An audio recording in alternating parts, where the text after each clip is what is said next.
I think most of the people didn't take me seriously. They thought a bald man trying to, sell a product which helps women stand in peace. And then cut to the point you decide to sell the whole business. Yes. How did the conversation even creep in? Because I'm sure you were not thinking about selling. And we were doing, I think, around 40-50 crores in revenues. So then I decided to sell. So that's why the last year 450 crore acquisition. Did the money hit the bank all at the same time? Did you have a plan for what you're going to do, when it's going to come? Your chartered accountant was all set to pay tax? How did describe that whole? Well, it was a very good high. I had not seen that kind of money in my bank earlier. So I did all of that, including travel, house and cars and all the things. And then you decided to buy back Sirona. Yes. That's, I think, a 1 in a million kind of a theme. So, how was it like walking in back, first day at work? I think it was bloody emotional.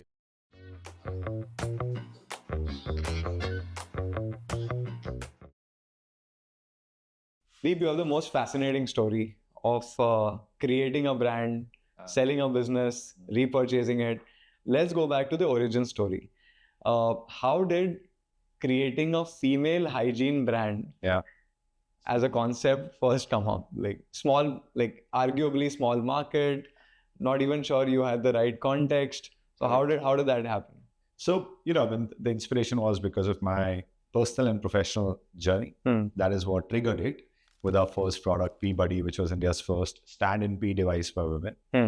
But if you ask me, had I planned it straight out of school or college that I'll do this, the answer is no. I think I was just at the right place at the right time. Serendipity or luck struck. Somebody proposed the product and I was maybe back then was able to join 2+2 and say, this is something that is required. To give you context, I was in events earlier. So 2006 till 2010, I was into event management. We used to organize these concerts. And it's very difficult to keep those portable toilets clean. Sure. So I'd seen that, had suffered one UTI-led miscarriage, which was tough on us. And my mother had arthritis in her knees. Personally, that UTI had been such a personal blow. And my mom, because of her arthritis, we got her knees replaced. And still sitting and standing was a challenge for her, right? So this was 2013 on a road trip, Delhi to Jaipur, for very close friends. And we were traveling with our wives. And boys were drinking whatever they could get their hands on, but girls were not even touching water. And the reason was that, if you have water, you'd have to stop, midway. And even if you stop at fancier entries, on a weekend, the turnover again is so high that even they can't give a very clean experience. Sure. So I jokingly said, that God loved men more. Our bodies are so much better because we can stand and pee. And of course, for us, every second tree is our urinal in the country for men. Not that I'm proud of it, but it is a convenience. So a friend's wife suggested that she had seen someone use a contraption to stand in pee in Europe. And I think that somewhere maybe, would have spoken to me at a deeper level. And I came back and I thought I'll give it a shot because there were hundreds of things that we must have discussed on the trip. Sure. So it started from that. I think it was just luck that I was, I was in events and then personal, professional, all these things. And that idea came in. And I was incidentally looking to do something else. Sure. During that trip. But, when you come up with the idea, your time is valuable. Did you think about iska TAM kitna hai, how much quantum can we sell, what will be the margin, etc. Because these products which have not been experienced by others are very hard to figure out the TAM for. Right. Correct. So how did you think? I think अब जैसे smart लोग सोचते हैं यार मेरे लिए कोई TAM SAM song उस वक्त तो नहीं था. I think all this is something that I learned on the job. Sure. For me, it was more of that, I see this void and I think it should do well, right? I mean, it's as simple as that because I have seen as a user from the professional end that if somebody had offered it to me for my toilets, I would have definitely given it. And before this, the only solution that existed in my head was let me offer a clean toilet. What PeeBuddy did, it said, even if the toilet seat is a little soiled, a lady doesn't need to touch the seat. So it changed the whole realm of, the possibilities expanded. For me, if I feel very strongly about something, I think then I just work towards making that call right for myself. So how did you go about making it right? because this concept is not very familiar in India, or at least back then, which by the way is not something that is easy to discuss also. Correct. In an Indian context where these things are not spoken about very openly. Well, I don't know. I think as the challenge was similar when I was trying to sell events. There were 100,000 people selling events, right? And you had to make your own mark. And I think the grunt work was the same. You pick up the call, you meet the guy, you meet 10 guys, 5 of them will say no, 4 of them will be like maybe, and maybe 1 will convert. Sure. So I'd seen that journey that, if you just keep knocking doors open. Sure. So my job is only to knock at the doors. Sure. So it's very clear that there is a need for the product. All I need to do is make it available and then it'll start selling. I have sold Me Too products. I have sold products with a premium. And this is a new product to sell. So how did I go about it here? Taboo has never been something. In fact, taboo I think works to my advantage. I'm fairly shameless in talking. So it doesn't. I mean, it's a taboo in your head. Yeah, sure. So taboo exists in you as a buyer, as the purchaser of that store. For the consumer, it solves a very pressing need. During pregnancy, it can save lives. Yeah. During arthritis, it is such a the product really is a very empowering product. If as a lady you can say that, okay, I have arthritis and I can at least use any unfamiliar toilet. You can step out of the house more often. I've had use cases where women are using during cancer because your immunity is so low. You don't want to touch or come in contact with any sort of infection that you might pick from a regular toilet seat. Yeah. So it's a solution, right? Yeah. So taboo worked to my advantage because I was able to talk to people and tell them, listen, it's do not get your bias into it and leave. I think most of the people didn't take me seriously. They thought a bald man trying to, sell a product which helps women stand in pee. And it's always been a butt of the joke, right? For all the boys, ki, "Arey, kuch bhi kar le, we stand in pee. Girls can never stand in pee." So for the longest time, I think they didn't take us seriously. And once we got past that, because we started talking to doctors and doctors looked at it as a very, very, useful product. Sure. So we had their prescription. So I just took it to them and I said, listen, the category doesn't exist. I understand. But so many categories have not existed before us. Yeah. Make the product available. So some of them agreed and some of them didn't. Oh, it's fascinating. I think the point that comes out very clearly is that if something is not being spoken about very openly and you are literally the one person doing it with a lot of passion, there will be recipients of it, right? People who will accept that. There's one other point, Deep, is about how did you think about the channels through which you will sell? So did you start going to distributors first or did you go to doctors first? How did that bit work out, or was it online? It was all at once. Okay. Because there was no funding money available. So, it was bootstrapped. Sure. And the only way to run the show was sale karo and, paisa aayega, usi se rent dena hai, usi se salaries deni hai. Sure.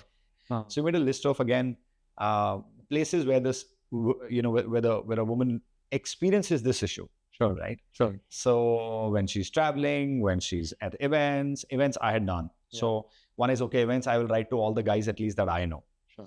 And I wrote to Standard Chartered Bombay Marathon, Airtel Delhi Marathon. And luckily, out of those hundreds of cold emails, one email was answered by DJ of Procam. He was a CEO back then.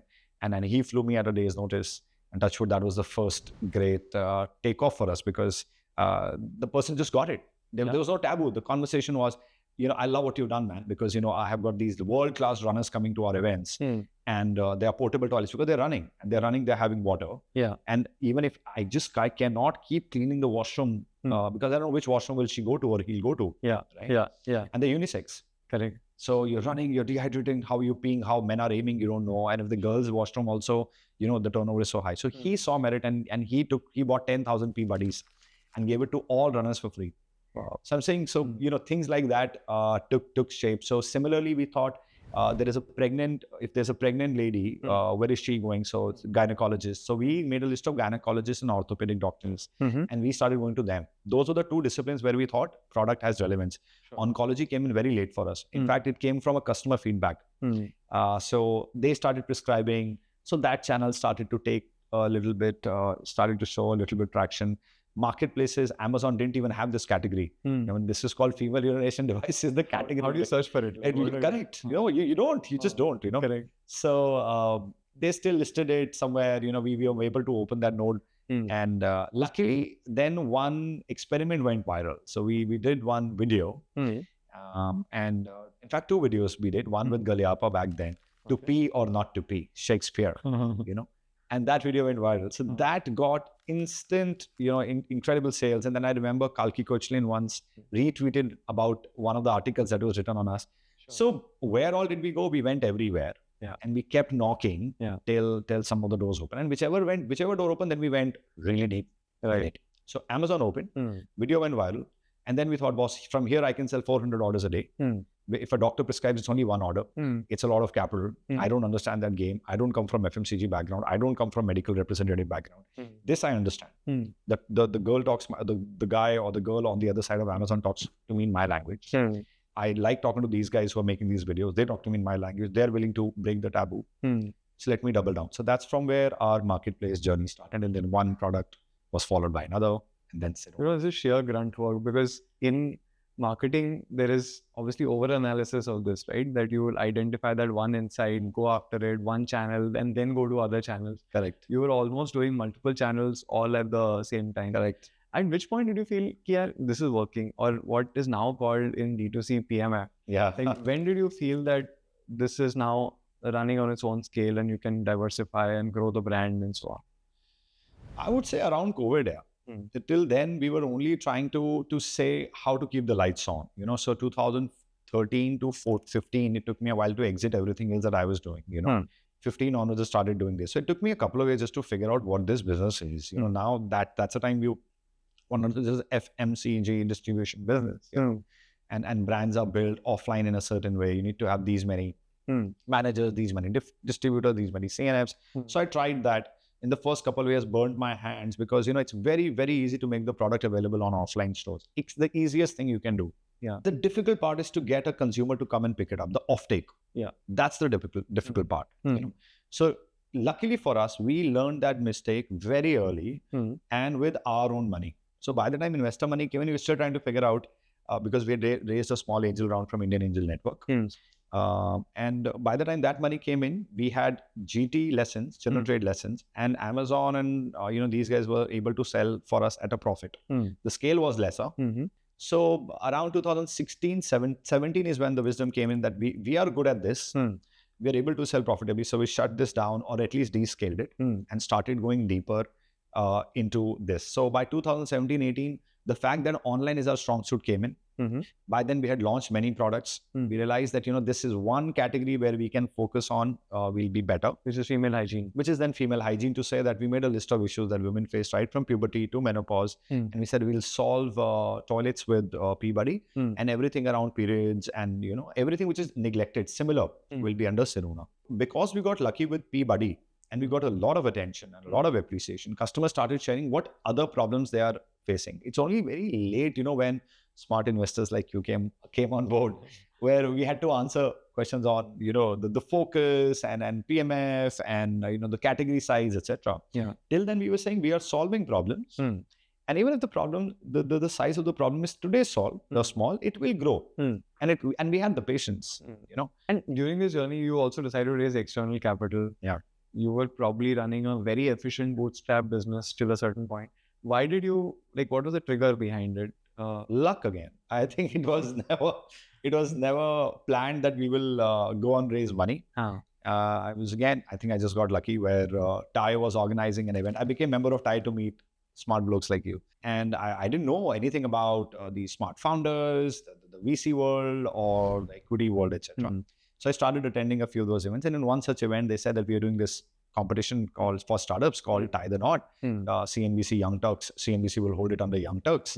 So Amit, incidentally, he's a sweetheart at TIE. So he said, "Yaar, aap form bhar do yaar, aap aao, karo, khud bhi aap pitch karo agar aapke paas idea." So made the PPT around ki kuch pitch karte hain. And luckily there, they had 5 investors who were on the panel. And out of those 5, 3 were IN members. IN is Indian Angel Network, sorry, yes. And they were the first, external believers in what we were trying to pull off. Before that, it was only friends, family, and fools. So they, made an offer. And we said, okay. And then cut to the point you decide to sell the whole business. Yes. how did the conversation even creep in? Because I'm sure you were not thinking about selling. Yeah, correct. Yeah. So, yeah, I think it was the decision to sell. I'll come to later. But how it happened was, 2017, I Indian Angel Network came on board. So I started building the business, and with the minute you raise equity, I think somewhere you know that now you might own 80% and they might own 15%, but you just shareholders at the end of the day. Yes. Now it's your responsibility to ensure that they get an exit. So business is being built to say, let's scale. Yeah. Let's keep making money. Yeah. So that you create enough value for everybody. Right. So 17, that journey started. We were on the treadmill on 2017. 18, 19, we were okay. By 2019, we had become profitable. Back then, it wasn't even fashionable to be profitable. We were profitable at a small scale, but we were profitable. 7, 14, 30 crores sort of a thing. And we had raised only 2.96 crores. Yeah. And then they came in, then we wanted a little bit money to change the gears. So we did a small bridge. In 2021, we had just raised our Series A. And we were doing, I think, around 40, 50 crores in revenues when Good Glamm came in. Series A also, money was such that we had just raised, so money was still in the bank. Okay. We were selling on all great marketplaces. And in every marketplace, we had the lion's share of the categories where we operated. Now, the question was, how does it become a bigger business? From 40, 50 crores, can we go take it to 500? So from 50 to about 100, 150, I could see that we'll be able to do online. So we said we will be able to grow this to a certain level. But if it has to become bigger, then now we need to invest in the offline game. At least back then, those were the two very strong channels. Got it. And for our kind of products, selling from our own website was never a moat here. If a girl is on a period and she wants to buy a pad, tampon, liner, that buying behavior has moved to Amazon, Nykaa, Flipkart. She would buy from there. Quick commerce wasn't there. There I'm already doing well. If I have to go offline, more capital was required and a different mindset was required, which in a way with this deal with Good Glamm where they offered 100 crores in a strategic round. Yeah. They offered an exit to all our angels, and I thought 4 people win in this, So I think all my angels, the early angels, would exit with a good return. They all made 6 times to 20 times on their investments. I thought the condition for me was that whatever little ESOPs we have, they'll be crash vested, which what Good Glamm agreed. Got it. They'll also make a little bit of money. My customers, because the whole thesis was that they'll be Good Glamm had the content to commerce muscle. They also had a lot of offline presence. They had hundreds and thousands of beauty advisors. So in the sense that they had people on ground and their machinery was working. Yeah. So I thought my customers also, the ones who bought online, will now find it offline. Yeah. These guys know it far better. Yeah. Why not? And fourth was, so customers win, team wins, investors win, and we also maybe, would make some money right now. Sure. And live a better life today as opposed to maybe earning 500 crores 10 years later, or maybe more. Yeah. So all the boxes were getting checked. I thought that in terms of the potential also, I had brought it to a level where as a CEO, I was now only adding incremental value to the business. So if this 150 had to become 500 crores, you need very different chops. I didn't have it. I still don't. I think I'm let's not say very, but I say I'm a good 0 to 1 operator. I would be fine 1 to 10, and now 10 to 100, I'm not an operator. So I thought a lot of self-awareness. Correct. So I thought that the business is there. So then we decided to do this, and I shared with the team. The same team is back now, by the way. In my defense, I think I discussed it with them and I had their buy-in. Okay. But, when I was joking with them last week, listen, you only decided that let's sell it. I said, no, Deep, you just informed us. So then I decided to sell. I think I played the part and these guys were the right partners to stay. So that's why the last year 450 crore acquisition. But at this time, was there a thought in your mind as to what you personally will do after you sell? Because if it's a complete exit, then it's like a line in the sand ki after this date, correct, you will have to step back completely and not come to office on a day-to-day. Yeah, it was tough. Yeah. So then did that thought cross your mind? Yeah, I mean, there was a very strong void. I didn't think it will be this bad, to be honest. I think, I thought that, money will make it better. And I'll invest, and whatever learnings I've had, I will invest with the other guys. I'll help them not make the same mistakes. I don't come from money. I don't come from very fancy colleges. So I thought I will go to all the underdogs and I'll say, this is what I've learned. Let me do this. but it didn't, honestly, I mean, there was a very, very strong sense of loss of identity, which took a little bit time to come back to normal. But before the loss of identity, there was a gain of a lot of capital. So how did that play out? Like when did the money hit the bank all at the same time? Did you have a plan for what you're going to do when it's going to come? Did your chartered accountant was all set to pay taxes? Like how did describe that whole money kept coming in with milestones. We had year 1 and year 2, and when it hit, it was a very good high. I had not seen that kind of money in my bank earlier. It certainly felt good because, like I said, it was about saying, can we get a better life for the family today? Sure. I have 2 daughters. I stay with my parents. So touch wood, both fine. So it was about, can we do things that they keep talking about at times. Okay, well, let's do this now, as opposed to doing it 10 years later. So I did all of that, including travel and house and cars and all the things. All of this was happening, and then you decided to buy back Sirona. Yes. That's, I think, a 1 in a million kind of a theme. Normally, we've heard founders exiting the business and walking away from it. What was going on? Like, what was going on within you and with Sirona that sort of allowed this to happen? The reason to buy it back was, I think, somewhere within, I saw that I can genuinely do more in the category. Things unfortunately changed at Good Glamm, because of which, they had to prioritize other businesses. And which brought Sirona at a stage where, I thought I can try to resurrect it again. Correct? So it came within my 0 to 1 sphere. Sure. Number 2, I spoke to the team, and team was also like, of course we can do it again. We'd love to have you back. So there was a check there. Number 3 was, when I introspected, I thought, my real reason of selling, if I was honest to myself all this while, the real reason for selling was, my family can live better, my investors can live better, and my team has made a little bit of money, and the customers also get to experience the product better. If today the customer promise has not been fulfilled, and I'm getting that opportunity, you can get it back, and you can now again scale it, and then maybe take it offline as well. Would walking away make me not have a peaceful sleep? And I thought, and I couldn't sleep on that. Yeah, it's all right. Let it go. You got your money, and the team's made money in this. And I said, yeah, but the brand, I mean, in the sense, I can do this, and I think the consumers need it, and there are things which are not right now going as per the original plan. The original vision was this will become 4x in the next 3 years. It's not going there. And if the real purpose was, if one of the core pillars was that brand should grow, and if it's not happening, would you just walk away?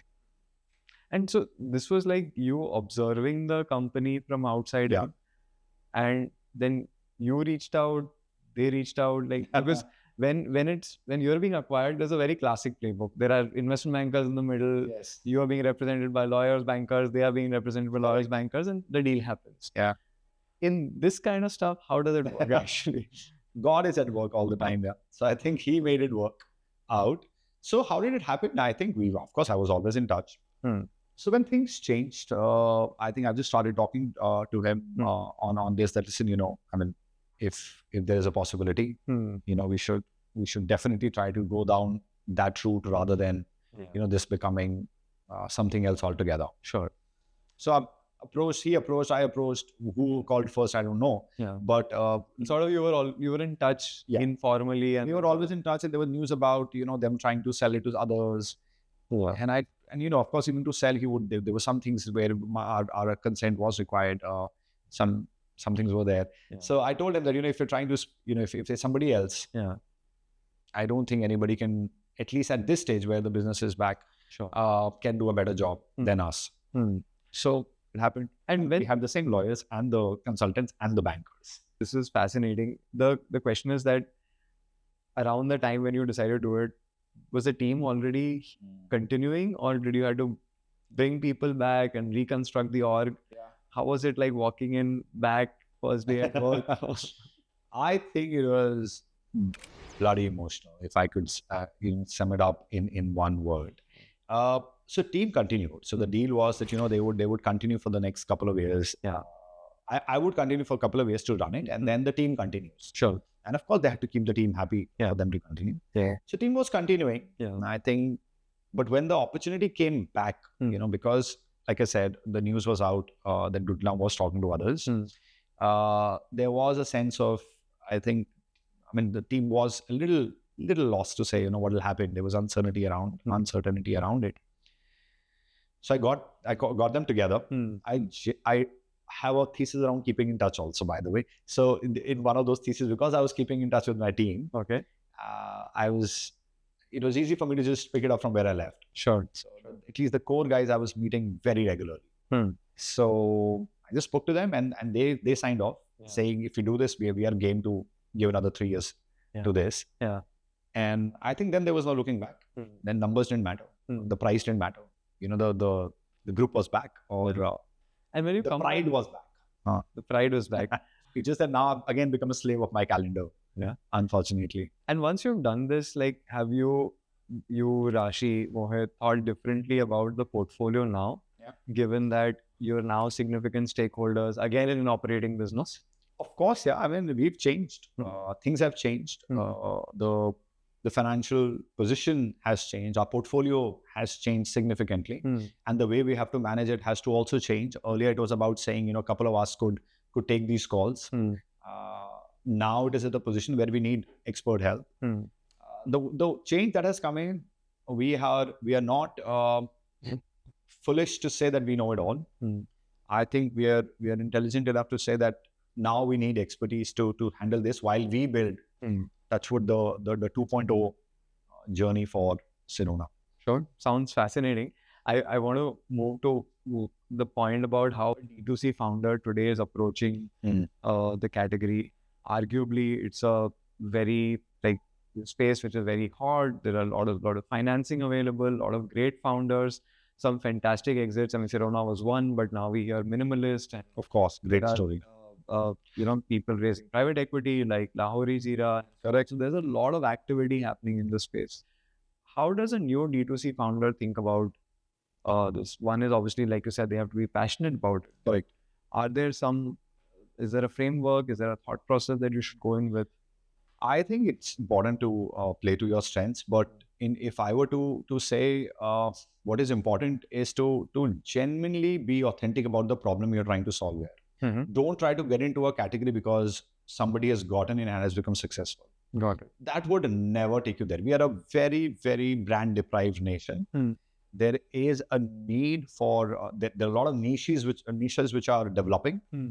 The Gen Zs and Gen Alphas and millennials and the aging population, all of us have very different needs.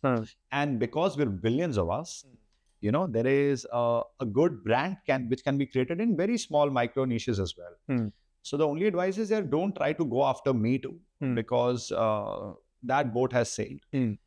If you can solve a problem and you genuinely feel about it, business will get created. Yeah. So I love the concept of building brands, because I think that gives you a moat, which very few products or channels give you. And Sirona is a classic example of a very clean, transparent, trustable, friendly brand that is out there. How does a founder think about building a brand? Because most of the times either founders are operators or they are great salespeople, but rarely ever do they think consciously about the brand. I don't know. In our case, I think we just plain Jane luckier. I had people who were holding respective divisions, but they were very, very married to that concept. So if we said that we will break taboos, and the idea was that, if we are really honest to this mission, that we want to break taboos that exist around, menstrual hygiene issues or female hygiene issues, then we need to also solve it for our consumers who are at the bottom of the pyramid. They might not be able to buy it today. So can we somehow subsidize it? Can we somehow give it to them for free? So the lady who led that, also Dr. Diksha, is the one who led the foundation. She was an MBBS MD. She just kept creating videos on topic to say, and there was nothing about how will this videos bring in revenues. It was like, we are genuinely interested in solving the myths that you have. We don't have big budget, so we will only get on the cameras and make those videos for you. We'll get an expert to do it, and I think that authenticity, as the world opened up, was rewarded multifolds in the case of Sirona. We were the least funded within our category with the highest revenue and maybe with the highest profitability, for the longest time, only because of this. So when should you start investing on the brand? I think from the day zero. And I think all you need to figure out is, what does your category need? If your category needs content creation, then content creation it is. If your category needs awareness at school and college level over just creating videos, then we do that. So yeah, just be authentic about it. And that's the only thing. And everybody has a different journey here. No, I'm sure your wisdom and the passion coming together, I think is going to be fantastic this time around again. Thank you. Thank you so much, Deep. We enjoyed this conversation. Thank you so much for talking to me. Thanks for being so candid on the podcast. You're kind. Thank you for having me, buddy. Thanks, Siddharth, and thanks for doing what you're doing.